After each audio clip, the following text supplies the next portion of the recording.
Chapter है जीव जनन कैसे करते हैं, और इसका टॉपिक जो हमने स्टार्ट किया था वो था लैंगिक जनन प्रणाली क्यों। 8.3.1 इसमें हमने पढ़ा था कि अब जो अभी तक हमने जनन की बात की उसमें हमने बोला कि जो छोटे पौधे हैं वो अलैंगिक जनन द्वारा प्रजनन करते हैं, जिसमें पौधों के अंदर भी एक प्रक्रिया है जिसको बोला है कायिक प्रवर्धन। कायिक प्रवर्धन के ऊपर प्रश्न आते हैं तो याद कर लेना आपने कि कुछ पौधे कायिक जनन क्या है प्रवर्धन कैसे, हाँ उनको उनके लिए आवश्यक क्यों है, ऐसा कुछ है। तो उसमें हमने बोला था कि ये जल्दी पौधे जो है वो फ्रूट और फल दे देते हैं, फल और फूल दे देते हैं, ठीक है, जल्दी फूल और फल लग जाते हैं उन पौधों में जो कायिक प्रवर्धन द्वारा उगाए जाते हैं। और दूसरा कि जिन पौधों में बीज उत्पन्न करने की क्षमता समाप्त हो गई है। चलो उसको हमने कर लिया डिटेल में। अब बात करेंगे हम लैंगिक जनन की। तो अलैंगिक जनन में जनन मतलब अपनी ही तरह के जीव उत्पन्न करना। जब एक पौधा या एक जीव अपनी ही तरह के जीव उत्पन्न कर लेता है अकेला तो उसे अलैंगिक जनन कहते हैं। 8वीं में पढ़ा आपने। अब अगर दो जीव इन्वॉल्व होते हैं किसी नए जीव को उत्पन्न करने के लिए तो उसे हम लैंगिक जनन कहते हैं, ठीक है। हमने बोला जो जटिल जीव होते हैं उनमें विशिष्ट अंग होते हैं, ठीक है, ऐसा कुछ पढ़ा था हमने। और उन विशिष्ट अंगों में कुछ विशिष्ट कोशिकाएं बनती हैं जो हमारी या किसी भी जंतु की या पेड़ पौधों की, किसी भी जीव की जो लैंगिक जनन द्वारा प्रजनन करता है, जनन करता है, उसमें जो कायिक कोशिकाएं हैं, बॉडी के जितने भी सेल्स हैं, ये कायिक कोशिकाएं कुछ स्पेशलाइज्ड सेल्स बनाती हैं, कुछ अलग सी विशिष्ट प्रकार की कोशिकाएं बनाती हैं जिन्हें जनक कोशिका कहते हैं। ऐसा कुछ बोला क्योंकि जीव जो जटिल है उसमें विशिष्ट अंग होगा इन जनक कोशिकाओं को बनाने के लिए, उसको जनन अंग कह देंगे। उस अंग को जनन अंग कहेंगे। उस जनन अंग में जो कायिक कोशिकाएं हैं वो जनक कोशिकाओं का निर्माण करेगी। उस अंग में कायिक कोशिकाओं की एक परत होगी जो जनक कोशिकाएं बनाएंगी, जो जनन में भाग लेंगी, ठीक है, ध्यान से सुनना। अब ये कायिक कोशिकाएं क्यों जनक कोशिकाएं बना रही हैं? क्योंकि हमने पढ़ा था कि अगर दो जीव भाग ले रहे हैं जनन प्रक्रिया में, दो जीव भाग ले रहे हैं तो उनकी कोशिकाएं संलयित होंगी, युग्म बनेगा उनका एक, ठीक है। तो जब वो युग्म करेंगी तो दो कोशिकाओं में हमें पता है डीएनए का अमाउंट कितना है, जब वो जुड़ेंगी तो वो डबल हो जाएगा अमाउंट, और इस तरह से कुछ पीढ़ियों बाद इतना डीएनए हो जाएगा कि सिर्फ डीएनए ही बचेगा। तो इस प्रॉब्लम को सॉल्व करने के लिए ये जनक कोशिकाएं उत्पन्न होती हैं, और जनक कोशिकाएं जनन अंगों में उत्पन्न हो रही हैं, बन रही हैं, और ये कायिक कोशिकाओं की एक परत है इन अंगों में जो ये जनक कोशिकाएं बनाएंगी, अर्थात कायिक कोशिका जनक कोशिका बना रही है। इसके लिए एक स्पेशल डिवीजन प्रोसेस है, एक विभाजन की प्रक्रिया है जिसे कहेंगे अर्धसूत्री विभाजन। ये प्रश्न पूछा जा सकता है कि जनक कोशिकाएं किस विभाजन द्वारा बनती हैं, कायिक कोशिकाओं में कौन सा विभाजन होता है जनक कोशिकाएं बनाने के लिए। तो ये विभाजन है अर्धसूत्री विभाजन, यानी गुणसूत्र अर्ध मतलब आधे हो जाते हैं। इस विभाजन में ये कोशिकाएं जब विभाजित होती हैं तो आधे हो जाते, गुणसूत्रों की संख्या और डीएनए का अमाउंट दोनों हाफ हो जाते हैं, आधे हो जाते हैं, ठीक है। तो इस प्रकार की बनी कोशिकाओं को हम युग्मक कहेंगे। क्या कहेंगे? युग्मक, ठीक है। ये युग्मक अब जिनके अंदर आधा आधा अमाउंट है, आधी आधी मात्रा है गुणसूत्रों की या डीएनए की, वो जब मिलेंगी, संलयित होंगी तो एक और स्ट्रक्चर बनेगा जिसको हम क्या कहेंगे? युग्मनज या जाइगोट। और ये जाइगोट में जब दो आधे आधे अमाउंट मिलेंगे तो पूरे हो जाएंगे फिर। और इस तरह से पीढ़ी दर पीढ़ी डीएनए की जो मात्रा है वो स्थिर रहती है, वो बढ़ती नहीं है जनक कोशिकाओं की वजह से, ठीक है। समझ गए क्यों जनक कोशिकाएं बनी?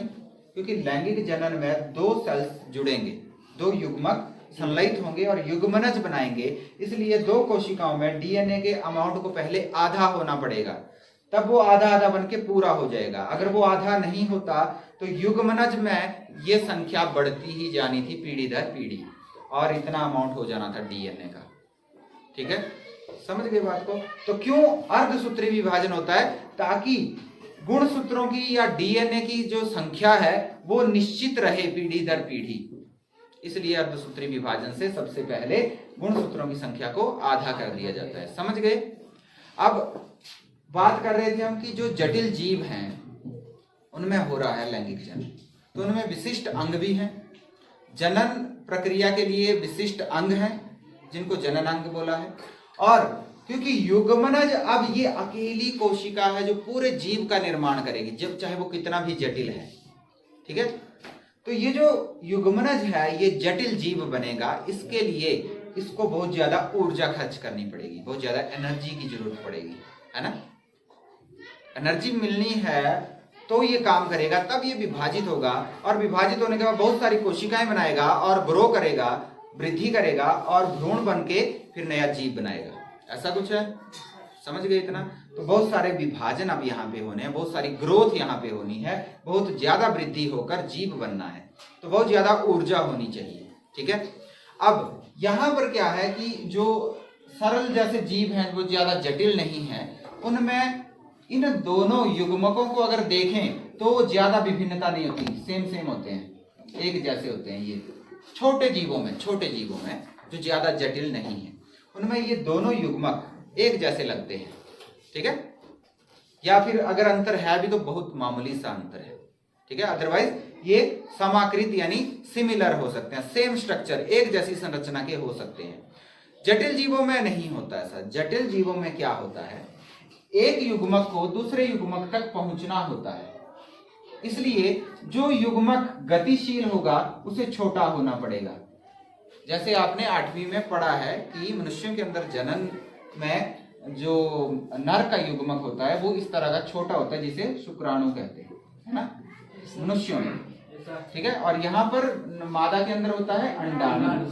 तो ये अंडाणु जो होता है ये बड़े साइज का होता है। ये बड़ा क्यों होता है? क्योंकि इसमें बहुत ज्यादा भोजन है, उस ऊर्जा को बनाने के लिए बहुत ज्यादा भोजन होता है इसमें।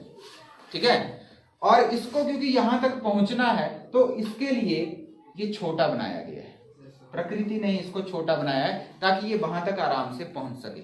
इसमें डीएनए ही होगा ज्यादा, जो डीएनए है यही होगा, बाकी ऐसे ही है। ठीक है, थोड़ा बहुत माइटोकॉन्ड्रिया होगा, थोड़ा बहुत कोशिका द्रव्य होगा, बाकी मेन इसमें डीएनए है। ठीक है, वो डीएनए यहां पहुंचेगा, इसके डीएनए के साथ मिलेगा और अमाउंट पूरा हो जाएगा, आधा आधा अमाउंट पूरा हो जाएगा। समझ गए? तो इसको स्थिर रहना पड़ेगा, ये ज्यादा मूवमेंट नहीं, क्योंकि ये बड़ी कोशिका है और इसमें ज्यादा अमाउंट ऑफ फूड है, ज्यादा भोजन है इसमें, ऊर्जा के लिए चाहिए ऊर्जा ना यहाँ पे। तो यहाँ पर आप देखिए जो छोटा है, जो गतिशील है, उसे हम नर युग्मक कहेंगे। अब जो मनुष्य है उसमें तो हम बोल देते हैं कि नर मादा, लेकिन पौधों में कैसे आइडेंटिफाई करेंगे? तो हम बोलेंगे जो मूवमेंट कर रहा है, जो गति कर रहा है, जो युग्मक गति कर रहा है उसे नर युग्मक कहेंगे। ठीक है, और जो एक जगह स्थिर है, जहां पर इसको पहुंचना है जाके, जो गति नहीं करता और जो बड़े साइज का होता है और जिसमें ज्यादा भोजन है, इसे हम मादा युग्मक कहेंगे। ये पढ़ रखा है हमने 8वीं में, अगर याद होगा, अगर भूल गए हैं तो गलती आपकी है, क्योंकि हमने बहुत अच्छा पढ़ा है। और मैंने इसलिए अच्छा पढ़ाया था क्योंकि ये 10वीं में भी आना था तुम्हें। ठीक है, इसलिए मैंने 8वीं में ही बहुत सारी चीजें ऐसी क्लियर कर दी थी आपको जो यहाँ पे आपको पढ़ाई जानी थी।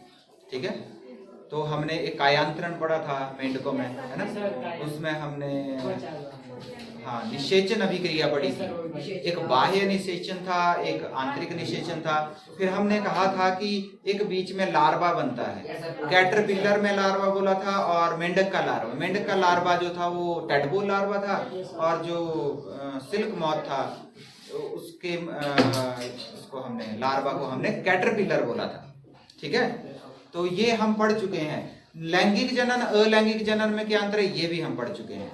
अलैंगिक जनन में अकेला एक जीव नए जीव का निर्माण करता है, लैंगिक जनन में नर और मादा होते हैं और उनके युग्मक संलयित होकर जाइगोट बनाते हैं, ये भी हम पढ़ चुके हैं। और मादा के शरीर के अंदर, मनुष्य में हम पढ़ चुके हैं कि मादा के शरीर के अंदर जो भ्रूण बनता है वो गर्भाशय में बनता है, ये भी हम पढ़ चुके हैं।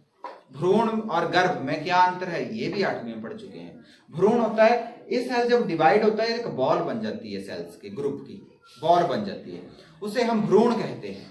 और जब वो उसके अंग बनना विकसित हो जाते हैं और उसकी पहचान हो जाए, ये हाथ है, ये पैर है, तो हम उसको गर्भ कह देते हैं। ठीक है, ये सब पढ़ के आए हैं हम 8वीं में। तो यही चीज यहाँ थोड़ी सी डिटेल में पढ़ रहे हैं, क्योंकि ये अर्धसूत्री विभाजन के बारे में शायद हमने नहीं पढ़ा था। कायिक कोशिकाएं होती है जो जनन अंग में परत होती है, जो जनक कोशिकाएं बनाती हैं, और बनाती कैसे हैं, अर्धसूत्री विभाजन से। क्यों बना है ये यहाँ पे हमने समझ लिया। और हमने ये भी समझ लिया कि कुछ जीव जो छोटे सरल जीव हैं उनमें नर और मादा जो युग्मक है एक जैसे होते हैं, सिमिलर सेम, और जो जटिल जीव हैं उनमें अलग अलग होते हैं। और किसको नर बोलेंगे किसको मादा बोलेंगे, मनुष्य की बात करेंगे तो उसमें ठीक है, लेकिन पौधों में कैसे पता चलेगा।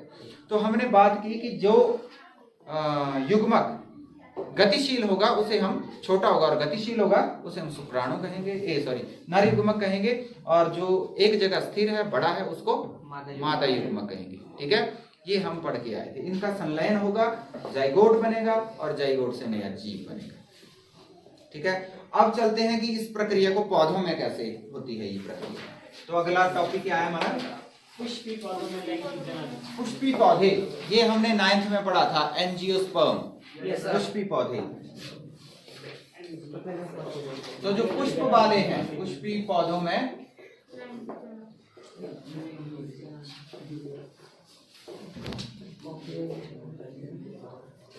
ये समझ आ गया आपको, समझ आ गया। ये प्रश्न आएगा कि गुणसूत्रों की संख्या क्यों आदि होती है इनमें, और कौन सा विभाजन होता है, क्योंकि संलयन होना होता है 2 कोशिकाओं का। अगर उनमें डीएनए का अमाउंट आधा होगा तभी वो युग्मक जब बनेगा तो उसमें दोबारा से निश्चित हो पाएगी मात्रा, नहीं तो बढ़ती जानी थी, हर पीढ़ी में बढ़ती जानी थी, फिर डीएनए ही रहना था और कुछ नहीं रहना था। इसको अपने शब्दों में समझाना है आपने। ठीक है, ओके। अब पुष्पी पौधों की बात करते हैं तो आपको पता है पुष्प पौधा, फूल की संरचना भी हमने 8वीं में पढ़ रखी है, जिसमें क्या होता है, बाह्य दल होता है, बाहर जो ग्रीन होता है, उसके अंदर पंखुड़ियां होती हैं जिसको दल बोल सकते हैं। ये कलरफुल होते, कईयों में पीली, कईयों में कैसी, कईयों में कैसी, गुलाबी, ऐसी भी हो जाती है। तो पत्तियां हैं। उसके बाद स्त्री केसर होता है, ये इसका फीमेल पार्ट होता है, मादा भाग, इसको स्त्री केसर कहते हैं। और इसके साथ बहुत सारे ऐसे और पुंकेसर भी होते हैं, जिनमें यहाँ पर एक परागकोश होता है, एंथर जिसको बोलते हैं। ये नर भाग है इसका, जिसको हम पुंकेसर कहते हैं। तो ये हम पढ़ चुके हैं फूल के बारे में। तो फूल वो भाग है जिसमें जनन भाग होंगे। ठीक है, तो मादा के और नर के। अच्छा, कुछ पुष्प ऐसे होते हैं जिनमें दोनों नर और मादा दोनों के भाग होंगे, और कुछ ऐसे होते हैं जिसमें दोनों में से एक ही होगा। जिसमें एक ही होगा ऐसे पुष्प को एक लिंगी पुष्प कहते हैं, जिसमें हमारा तरबूज आ जाता है, हाँ पपीता आ जाता है। और जिसमें दोनों होंगे, जिस एक ही पुष्प में दोनों भाग होंगे नर और मादा, उसे क्या कहेंगे, उभयलिंगी। ये प्रश्न आता है, दोनों में अंतर स्पष्ट करो क्या है। तो एक लिंगी पुष्प वो होते हैं जिनमें, या एक लिंगी पौधा भी बोल सकते हैं, कुछ भी आए, आपने क्या बोलना है, जिसमें फूल में केवल एक ही या तो मादा या नर जनन भाग होता है। ठीक है, या तो पुंकेसर होगा या स्त्री केसर होगा। ऐसे पुष्प को हम एक लिंगी पुष्प कहते हैं। और जिसमें नर और मादा दोनों जनन भाग होंगे, अर्थात स्त्री केसर और पुंकेसर दोनों होंगे, उन्हें उभयलिंगी कहेंगे। उदाहरण क्या लिखा है आपकी बुक में, सरसों, सरसों हो गया, गुड़हल हो गया, बाकी जितने भी हमारे पौधे हैं, आम हो गया, संतरा हो गया, या हमारी फसलें हैं जैसे मक्की है, ये है अपना गेहूं है, ये सब उभयलिंगी हैं। समझ गए, यस सर। समझ गए ना? तो ये उभयलिंगी और एक लिंगी पुष्प है, दोनों के बीच अंतर क्या है ये पता होना चाहिए। स्त्री केसर की बात करें तो ऊपर सबसे पहले क्या है, वर्तिकाग्र। इसको मैं यहाँ सेपरेट बना देता हूँ। यहाँ चपटा जैसा भाग है जिसे वर्तिकाग्र कहते हैं। ये प्रश्न पूछ आ सकता है कि ये बनाओ स्ट्रक्चर फ्लावर का, ठीक है, तो 8वीं की क्लास में देख लेंगे। और एक डंडी जैसी होती है, इसको वर्तिका कहते हैं, ठीक है। और नीचे फूला हुआ भाग मध्य में ये है वो अंडाशय जिसमें बीज बनेगा, अंडाशय। और जब मेल पाठ करेंगे तो ये क्या है, परागकोश। और एक छोटा सा धागा तंतु, ये तंतु। तो ये पुंकेसर है और ये स्त्रीकेसर है, ठीक है। ये जो अंडाशय है इसमें एक बीजांड होता है जिसमें बीज बनेगा, ठीक है, इसे हम बीजांड कहते हैं। इसमें बनना है बीज। अब देखो ये जो परागकोश है इसमें है नर युग्मक, ठीक है, और ये जो अंडाशय है इसमें है मादा युग्मक। तो इसका मतलब ये यहीं स्थिर है। अब इसको आना है परागकोश में से इसके अंदर, ठीक है।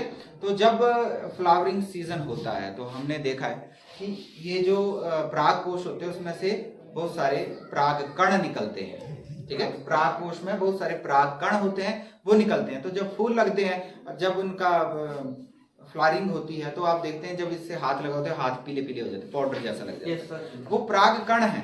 वो क्या है, पराग कण। ये पराग कण क्या करेंगे, यहां से यहां जाएंगे, ठीक है। यानी नर युग्मक जो कि है परागकण के अंदर, वो अब पहले तो यहां जाएगा वर्तिकाग्र में, ठीक है। इसे हम क्या कहेंगे, परागण। स्थानांतरण को कहेंगे परागण।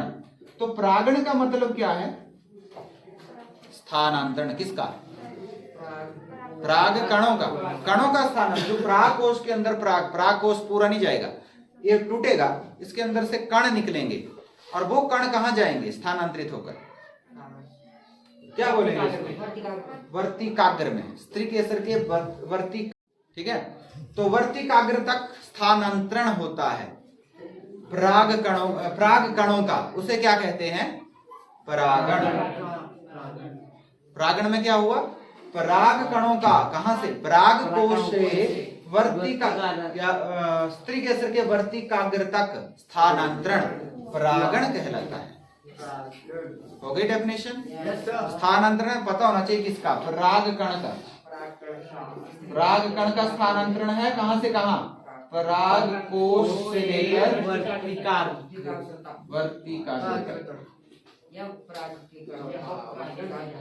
ठीक है। इसे पूछा जाता है परागण क्या होता है 1 नंबर में, ठीक है। अब परागण 2 टाइप का हो सकता है, या तो उसी फूल के वर्तिकाग्र से परागकोश से वर्तिकाग्र तक जाएगा सेम फ्लावर में, जो कि उभयलिंगी होगा, या इसके परागकोश से उड़ के जाएगा किसी दूसरे फ्लावर के वर्तिकाग्र तक, ऐसा भी हो सकता है। तो क्या हुआ, अगर इसी फूल के ऊपर गिराइए तो क्या कहेंगे इसको, अपना ही स्वपरागण, परागण हुआ अपने ही फूल पर। लेकिन अगर उड़ के गया दूसरे फूल पे तो पर परागण, ये भी पूछा जा सकता है, पर परागण। तो ये प्रश्न आता है कितने प्रकार का होता है, कौन कौन सा। जब परागकण किसी पुष्प, तो जब परागकण किसी पुष्प के परागकण परागकोश से उसी पुष्प के वर्तिकाग्र पर स्थानांतरित हो जाते हैं उसे स्वपरागण कहते हैं। और जब दूसरे पुष्प के वर्तिकाग्र तक स्थानांतरित होते हैं उसे परपरागण कहा जाता है। समझ गए, उसे परपरागण कहते हैं। तो ऐसे उदाहरण देने हैं। जो एक लिंगी होगा उसमें तो परपरागण ही होगा, स्वपरागण तो हो नहीं सकता क्योंकि उसमें एक ही पार्ट है, ठीक है। तो उस फूल में अगर आना है परागण ने तो दूसरे फूल से आना पड़ेगा। तो एक लिंगी में सिर्फ और सिर्फ परपरागण की प्रक्रिया होती है, लेकिन इसमें दोनों हो सकती हैं। जरूरी नहीं है कि इसमें यहां से गिरे, कहीं और से भी आ सकता है। अब परागणों का, परागकणों का स्थानांतरण हवा द्वारा भी हो सकता है। ये स्थानांतरण किसके द्वारा हो सकता है? हवा द्वारा हो सकता है। मनुष्य द्वारा स्वयं किया जा सकता है कि ये पुष्प के परागण उठाए और झाड़ दिए वहां पे, या कीट पतंगों द्वारा भी हो सकता है, कीटों द्वारा भी हो सकता है, या पक्षियों द्वारा भी हो सकता है, या जल के द्वारा भी हो सकता है। निर्भर करता है पौधा कहाँ पर है, ये फूल किस स्थिति में है। कई बार पानी में है तो पानी से होता हुआ दूसरे पुष्प तक यहाँ तक पहुंच जाएगा। ठीक है, समझ गए? तो ये परागण के लिए विभिन्न कारक हैं। कौन कौन से कारक हैं ये पूछा जा सकता है। हवा, जल, मनुष्य, कीट, पक्षी, ऐसे ऐसे। ठीक है, समझ गए? समझ आ गए? अब यहां से यहां पहुंचने पर क्या होगा? अभी तो परागण पहुंचा ना, परागकण पहुंचा। अब परागकण के अंदर जो नर युग्मक है उसने अंडाशय के अंदर जो नर मादा युग्मक है वहां तक पहुंचना है, तो क्या होगा ये समझते हैं। ठीक है, परागण समझ आ गया? ये प्रश्न पूछा जाता है। एक लिंगी उभयलिंगी आ गया, ये प्रश्न पूछा जाता है। डायग्राम आ सकती है इसकी, 3 प्रश्न बन गए हमारे। इसकी डायग्राम पूछी जा सकती है। उभयलिंगी और एक लिंगी उभयलिंगी पूछा जा सकता है। परागण पूछा जा सकता है, स्व परागण पर परागण पूछा जा सकता है। और कारक कौन से हैं स्थानांतरण परागण के लिए, कारक कौन कौन से? तो ये कारक ये पूछे जाते। 4 प्रश्न बन गए। ठीक है, या लिखने हैं कॉपी पे, याद भी करने हैं और मुझे भेजने भी है।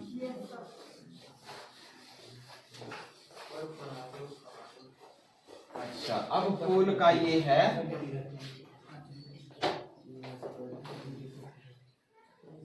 ये अंडाशय है और इसके अंदर होता है ओव्यूल, जिसको बीजांड बोला है यहाँ पे। अब ये इसके अंदर बीज बनेगा। ध्यान से सुनना, क्या कब कहाँ होता है ये पूछा जाएगा। इसमें एक और प्रश्न बन रहा है अभी। तो क्या होगा, यहाँ पर परागण आ गया। ये जो वर्तिकाग्र होता है चपटा और चिपचिपा होता है। सबसे पहले तो यहाँ पर जो चिपचिपाहट होती है वो पोषण युक्त पदार्थ है, तरल पदार्थ है, वो इस परागकण के अंदर अवशोषित हो जाएगा। ठीक है, और परागकण जो है फूल जाएगा। ठीक है, और इसके अंदर से एक ट्यूब निकलेगी, एक नलिका निकलेगी जो इसको डायरेक्ट करेगी ओव्यूल की तरफ को, जहां पर है मादा युग्मक। ठीक है, मादा युग्मक। ये ट्यूब जाएगी, ये ट्यूब अपने साथ वो सेल लेके जाएगी जिसको हम नर युग्मक कह रहे हैं। वो नर युग्मक यहाँ पहुंचेगा जाकर और यहाँ पर संलयित होकर युग्मनज बनाएगा। ठीक है, और ये बीजांड जिसको बोला है हमने ओव्यूल, इसको बोलते हैं इंग्लिश में, ये बनेगा बीज। ठीक है, बीज बनाने वाला अंडा बीजांड। तो ये बीज बनाएगा ये वाला, इसके बाहर एक हार्ड जैसी कवरिंग बन जाएगी। ठीक है, इस ओव्यूल के बाहर एक हार्ड कवरिंग बन जाएगी जिससे वो बीज में परिवर्तित हो जाएगा। ठीक है, और ये जो बाहर वाला अंडाशय है ये फूल जाएगा, इसमें और भोजन एकत्रित हो जाएगा, बहुत ज्यादा भोजन एकत्रित हो जाएगा, फूल कर ये क्या बना देगा, फल, और फल के अंदर ये ओव्यूल बनेंगे बीज। ठीक है, बाकी भाग जो बाह्य दल है, पंखुड़ियां हैं, या ये वर्तिका है, ये वर्तिकाग्र है, जो पुंकेसर है, ये सब गिर जाएंगे, सूख कर ये सब गिर जाएंगे। तो ये भी प्रश्न पूछा जा सकता है। वर्तिका, वर्तिकाग्र और पुंकेसर का निषेचन के बाद क्या होता है, ये प्रक्रिया, संलयन की प्रक्रिया यहाँ क्या कहलाएगी? नर और मादा युग्मक के संलयन की प्रक्रिया को निषेचन कहेंगे। ये 8वीं में पढ़ा है आपने, यहाँ पर ज्यादा डिटेल में नहीं बताया हुआ बुक में, लेकिन निषेचन 8वीं में डिटेल में पढ़ा है आपने। नर और मादा युग्मक के संलयन को निषेचन कहते हैं, जिससे युग्मनज का निर्माण होता है।